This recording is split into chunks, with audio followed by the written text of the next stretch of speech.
slides that you see off the toe. That's quite amazing, actually. That is really scary.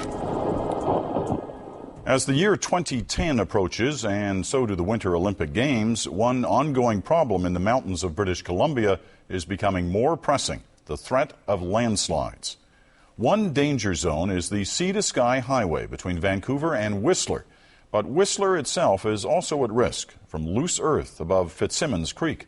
So why hasn't the long-time problem been solved already? Natalie Clancy reports.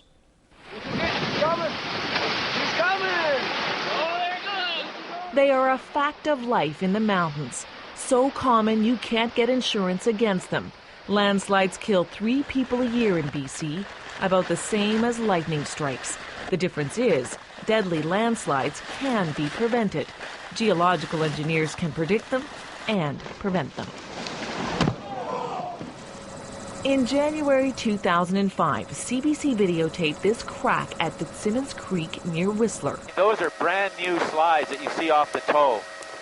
That's quite amazing, actually. That is really scary.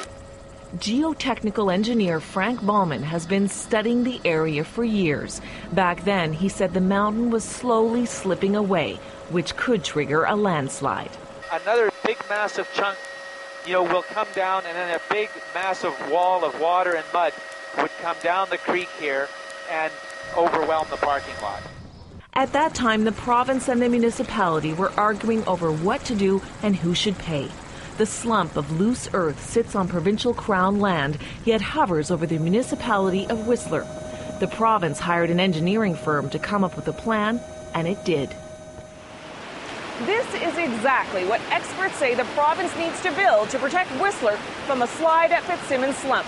Now, these huge holes are supposed to let water and mud slide through, but stop big trees and rocks that can be deadly. Now, this debris basin cost $6 million to build and was designed on Whistler Mountain to protect a subdivision. But experts say the risk of a slide here pales in comparison to the risk of a slide into Fitzsimmons Creek. This is a major problem that is simply unacceptable and must be mitigated. Frank Baumann recently toured the area again with us. That whole big chunk of ground with the road running through it, through the middle of it, is moving slowly, probably centimeters per year. And now he says the province is taking too long to decide whether to build a $10 million basin to catch the slide. There's unanimity on the part of the experts that this is a problem. We've got the Olympics coming, so why aren't we going ahead with the rational proposals that have been made? Are we standing right in the path of a potential landslide? Yeah, but the nice thing is we have this basin to protect us. This is another example of a basin built to minimize the damage of a landslide. There are several of these in BC, and Baumann says they work. The mud stays in behind the dam, water is allowed to go through, and then they go in after the fact with bulldozers and remove all of the debris that's being caught. This was designed by one of Canada's best-known landslide experts, UBC's Aldrich Unger, who has also studied Fitzsimmons Slump. This is 1, 2, 3, 4, 5, 6, 7, 8, and the active Fitzsimmons Creek slide is number 9. Unger says there are actually several chunks of unstable land above Fitzsimmons Creek, so a basin built downstream would minimize the damage from any of them. It has to be below that stretch with all the soil. One of the fears we have, that's sort of the worst-case scenario that we identified in our report, was that somehow the creek would be forced to flow back in its original channel on the terrace here, and that it would again attack the toe of this side, and we could actually have the two slides coming in both at once.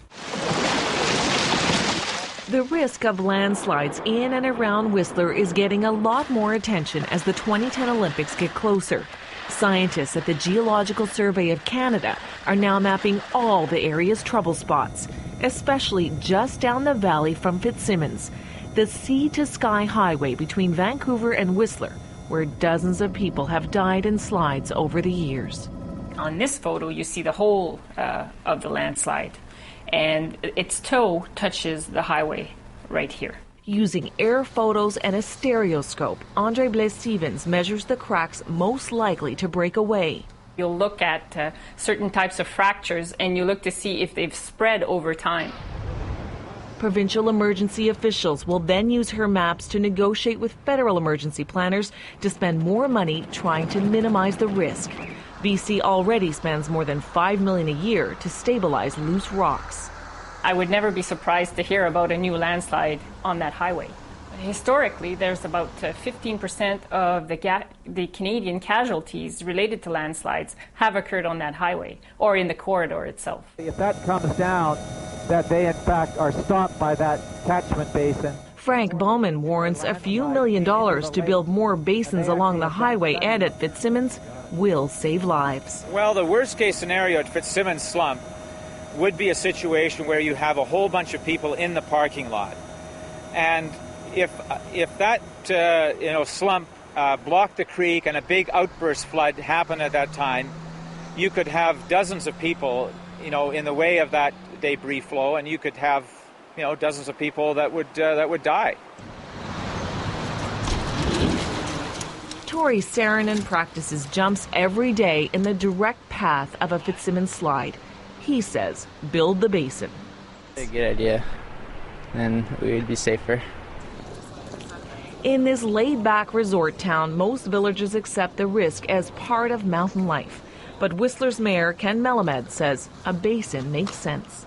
Certainly, if the province was willing to contribute $10 million to protecting the village in the long term, under the heading of sometimes the money you spend today is a hedge against inflation and higher costs in the future, maybe it is a prudent idea. If I remember right, it would cover about 7 football fields with debris. In the meantime, officials can only monitor Fitzsimmons for movement.